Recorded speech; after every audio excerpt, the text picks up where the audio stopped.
Hello everyone, my name is Tope Ekunsanmi and I am a host on the Fix Your Crown podcast. I'll be one of the hosts. This is my very first episode, and today I am joined with Heather Schlichting.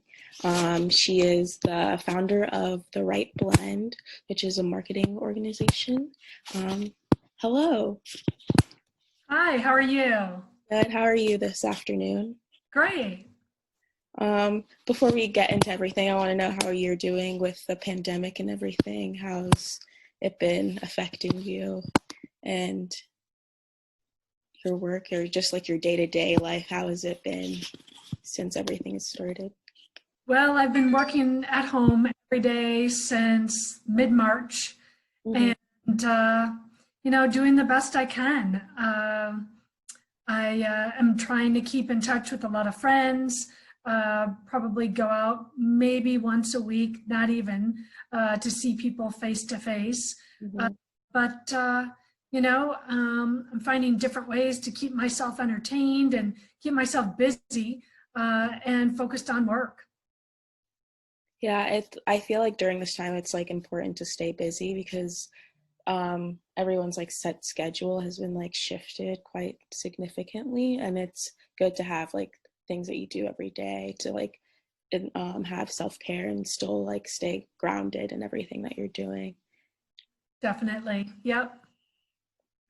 Yeah, so the Right Blend is like a marketing organization, and I just want to know how I know you got your degree in like PR and marketing, but like how like did you decide that you wanted to do this with your life, and how did you get passionate about this? Well, I've been in marketing communications my whole career. So I've done everything from event planning to social media management, video production, and I like that variety. I like to be involved in a lot of different aspects of a marketing project. So I just thought doing things on the side through my own firm was a way for me to pick projects that I was really interested in and work with people that really understand how I can help them and are interested in what I have to offer. And then when you started this career and you started with the Right Blend, what's one thing you wish you had known before you had started doing all of this together?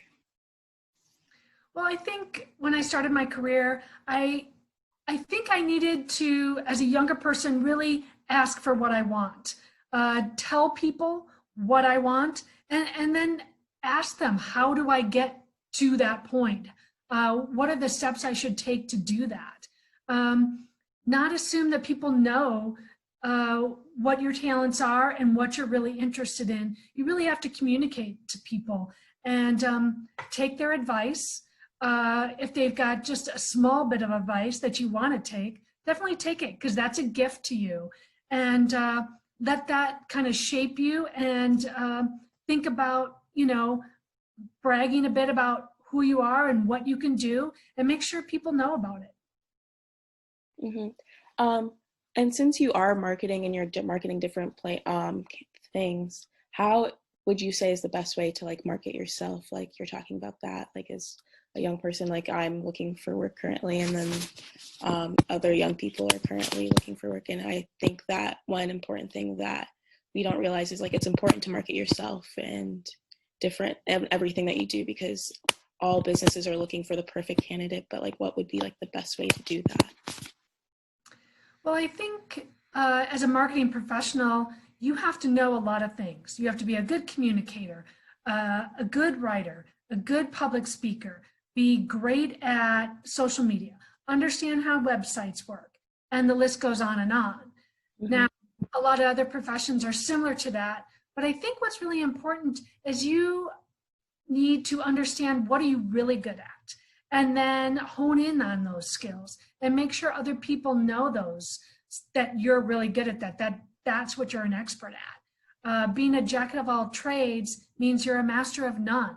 So to separate yourself from essentially the competition, other people out there looking for positions, you need to make sure people understand what you're really an expert at, and that they can go to you for that expertise.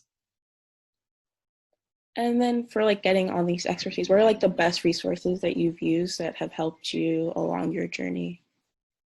I would even say LinkedIn is a great resource. It's a fantastic way to build your audience, your network, also maintain your network, and then add to it. Essentially, you need to get out there. LinkedIn's a professional way of meeting people, and people are sharing all different types of articles, tips, all that kind of information. Take all that in and then turn around and share your own information. So then you're kind of looked at as a thought leader in the areas that you are an expert in. And then along your journey, what are like who are the three people that you think have been the most influential to you? Well, first and foremost, my mom. She taught me that it doesn't matter how you make your money as long as you make it honestly. She also taught me that when I went to college to finish my degree, start a career, become my own person, and then someday someone will want to, be with me in a love relationship because I have something to offer, and to be a true partner to someone and complement them. So kind of be your own person and stay true to who you are. The other people really that influenced me were a lot of people have teachers, obviously, that have made a huge impact on their life. And I too have had those people. But in particular, I started off as a child as a dancer. I took dancing from a very early age on, and all my dance teachers were people that were huge influences on my life. They taught me to respect people that are, of authority and, at the front of the class teaching people. You don't talk, you don't interrupt them, that kind of thing. You also know how to work in a team amongst the other, dance students in the class, understand what they're going through and work together with them. And, I learned how to be on time when I was a dancer. I learned that for a shy kid, performing was a great way to break out of that shyness. And I also, learned how to understand how to pack a bag, be on time, be at the show, be present, and, be someone that people can rely on. The third person is someone that I recently worked with, a former boss. His name's Charlie Torito. And I was always amazed by Charlie because he was extremely busy. And many times there would be a meeting of several people in a room, all talking at once, all trying to beat each other, out-talk each other. And Charlie was always on his phone, always answering emails, very quick to respond to people. That was part of his job. That's what he had to do. He had to deal with the media and had to respond to them in a very quick, succinct manner. So many times in those meetings, I thought he was not paying attention and I'll just fill him in later, But as people kept talking and even talking over each other, he would just chime in with a comment. And it was like, wow, he actually has been paying attention this whole time, even though he was so busy on his phone. That was me. I couldn't believe that he could be so present, and everything he did say was of value, which was just amazing to me, and something I strive to be within my own teamwork and amongst other teammates and clients. And I want to go back to something that you said earlier when you were discussing your mother about being your own person and how that has helped you, like not just fitting into a mold. I know you started your career in Chicago for Deloitte, and then you've now started this freelance agency. How has like being your own person helped you grow to where you are now? Well, like I said before, as a marketing person, I had to learn a lot of skills, everything from web design to, being a copywriter, all those types of things. And although that's great, I've actually had to pull back because I just can't do everything, and I can't do everything well. That's something I've had to come to terms with. And it's something that, I still say I can do all those things, but, that's why I started the Right Blend. So I could really focus on the things I'm actually really good at and things that I know I don't have to, strive too hard or maybe sell myself to someone that maybe that's not exactly what I can do for them and I can do my best at. So I think it's important, to really know who you are and what you bring to the table, because everybody brings something to the table, but what you bring really should be authentic and you should be confident that you can do a good job at it. And then from doing all of this, I know that you've started, you wrote a book called Gap Warriors, which includes a lot of nonprofit organizations that are run by women. What inspired you to write this book, highlighting the importance of nonprofit work? Well, I started my own nonprofit many years ago. It's called the Arts on the Move. Basically, we go into schools and teach children, pretty much fifth grade level, social dances. Teach everything from the swing to merengue, tango, that kind of thing. They're all partner dances. So it teaches them how to respect their partner, how to be polite to one another, kind of the basics that I think all children should learn, and maybe they're not learning. And then it's teaching them about the dances, where the dances come from. Some of the dances come from different parts of the world, so they learn about those different countries and those cultures. So based on, and I've always been a volunteer for all different types of organizations. So championing women that have started nonprofits like myself was just a perfect fit for me. A lot of people think starting a nonprofit is simple. It's, very straightforward, but it's a lot of work. And I know this firsthand. And I thought it was time to share with people how these women in particular have really beaten the odds. And nonprofits, even now, especially with the pandemic, are struggling. So, but they're making it work. They're doing the virtual fundraisers and everything they can. And to me, those are the kind of people I want to share those stories. And I know that we're here at Nerds Rule Inc. Fix Your Crown podcast is like a part of that whole hub. How did you end up leading Dr. Tristaca McCray and then having her highlighted in your book? Well, honestly, I believe I saw a podcast on LinkedIn from a person that I follow, not even a person I know very well at all, but it was Tristaca was being featured on her podcast. And I stopped to watch it and I learned about Tristaca and all her amazing accolades and everything about Nerds Rule Inc. and was completely intrigued and thought she is the perfect person I want to feature in my book. I called Tristaca blindly and asked her if she was interested, and she agreed. And we had a conversation on the phone, which was just great. She's just charming and just everything that a nonprofit founder is all about. And she has so many irons in the fire, but she's handling every one of them with grace and doing an amazing job. So she was a pleasure to interview. And I'm so glad that she agreed to be part of the book. And then how did you go about finding everyone else that you've included in your novel?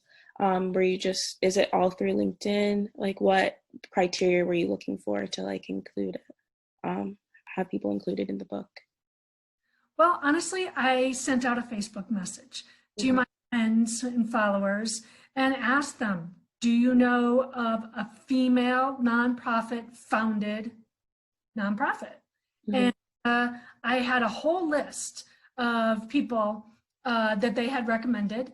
And I reached out to probably 25, 30 different ladies. And the ones that responded and were interested, and I kind of kept in touch with them and then started to send them interview questions and established a relationship with them. So they knew I wasn't, that I was legit and I was really serious about writing this book. And they stuck with me.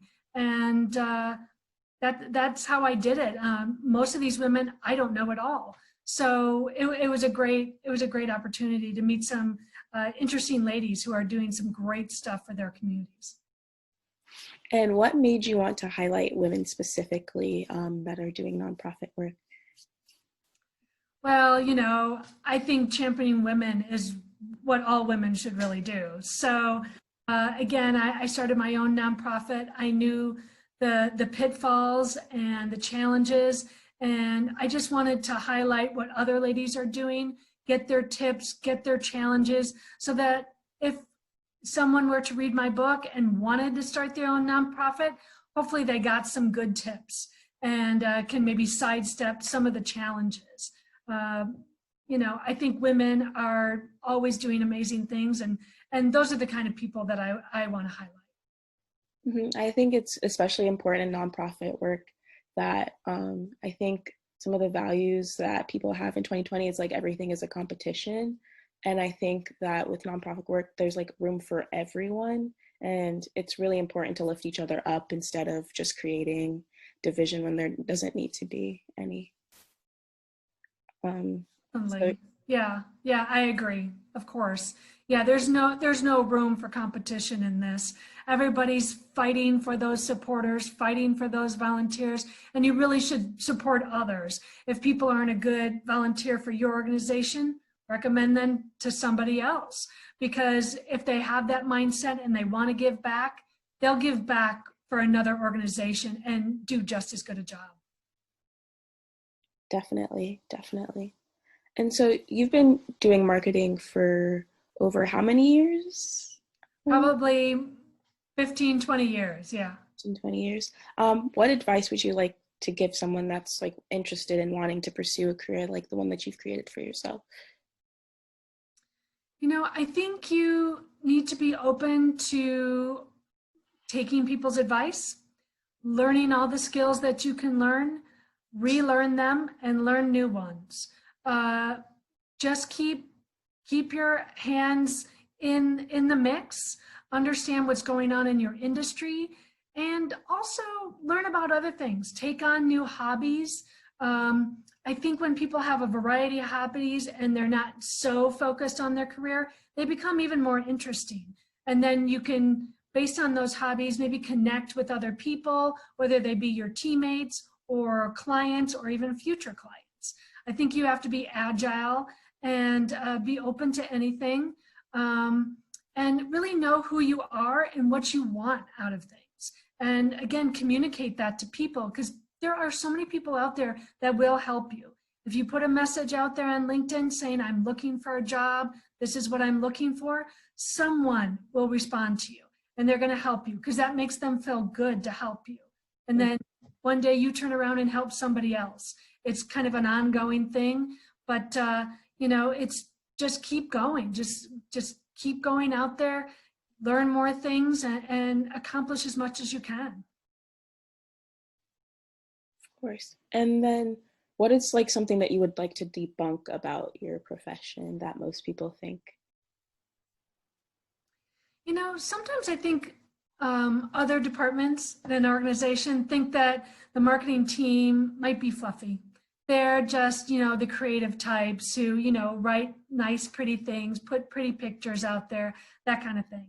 But if you have a good marketing team, you're developing strategy. You understand what your organization wants to do, what their vision is, what their goals are, and you develop a strategy that meet that goals. And within that strategy, you're doing the tactics, the day-to-day tactics that are getting you to that goal. You're creating a social media presence. You're writing white papers. You're doing everything that you have to get to that goal. And there's just a lot involved in marketing. And I think some other departments and other people may not understand all the things that you can bring to the table. Yeah, I when my last year I took an intro kind of marketing class, and there's so much that goes into it. I think that not a lot of people understand that it's like there's two sides of a coin. Like, you, in order to make something pretty, you also have to do the research on who you're marketing towards. Like, there's so much that goes into it that goes unnoticed, and I don't think many people care to understand. But like, once I took that class, I had like a whole brand new understanding of how marketing and what goes into the research behind everything of a brand. Yeah, well said. Data is everything. Data actually dictates all the pretty pictures that you put together. That's definitely true. And so here at Fix Your Crown podcast, we also are about mental health awareness, and we want to know like what makes you feel inspired or feels like make you feel like your best self when you're doing things. Well, definitely having a bit of a routine. I mean, I try to do like 5 things a day that kind of tick off my 5 big things. And the first thing is gratitude. Having gratitude and acknowledging what you have gratitude for that day, be it, someone that's helped you, or, a project that you did that a client really liked, being grateful. The second thing is, exercise.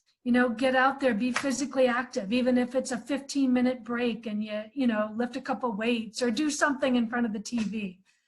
Just being physically active kind of keeps you, motivated. I've gotten a little bit more into meditation. I always think that's great. It's a great way to kind of calm yourself, make you focus more, not be so scattered. The fourth thing I always do is, I acknowledge other people. Send a quick note, a quick text, anything that acknowledges other people for what they've done, how they've actually helped you, or even their own, things that they've done that you want to acknowledge and congratulate them for. The last thing, the fifth thing that I try to focus on is have one big win a day, meaning, ace that interview, write that awesome blog, find a person you found in your network that you connected with that has helped you. Find something that you find as a win that kind of propels you to the next day.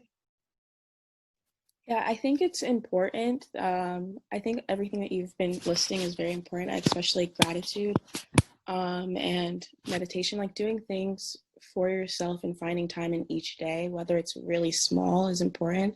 I think in day-to-day activities, sometimes people forget that you have to take a second for yourself and recollect everything that you've done throughout the day, whether it's big or small. Sometimes just finding a penny on the floor could be like a good thing that's happened in your day. And I think it's good to have like good self-care routines. Like yours is very routine, and I like it a lot. I need to I need to step up my game a little bit, but I like everything that you've said. So we've kind of gotten to the end of everything. I want to know where our listeners can connect with you online. Any last words you want to leave them with? Well, my website is The Wright Blend, so that's WRITE blend. My maiden name is Wright, like Heather Wright Schlichting, so I kind of took a play on that with the name of my company.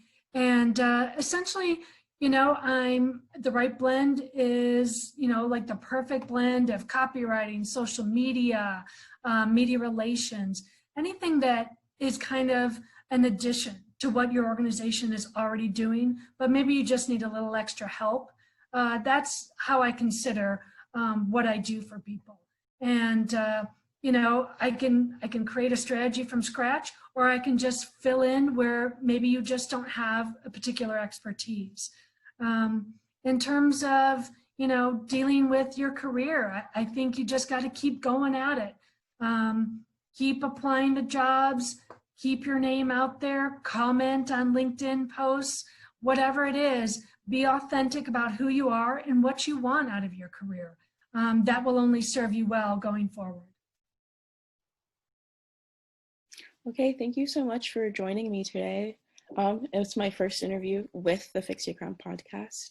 I loved having you, picking your brain about different things that have to do with marketing. And I don't know when this is going to air, but it'll air sometime next week, hopefully. Okay. Yeah. Thank you so much for the opportunity. Yeah, thank you for joining me.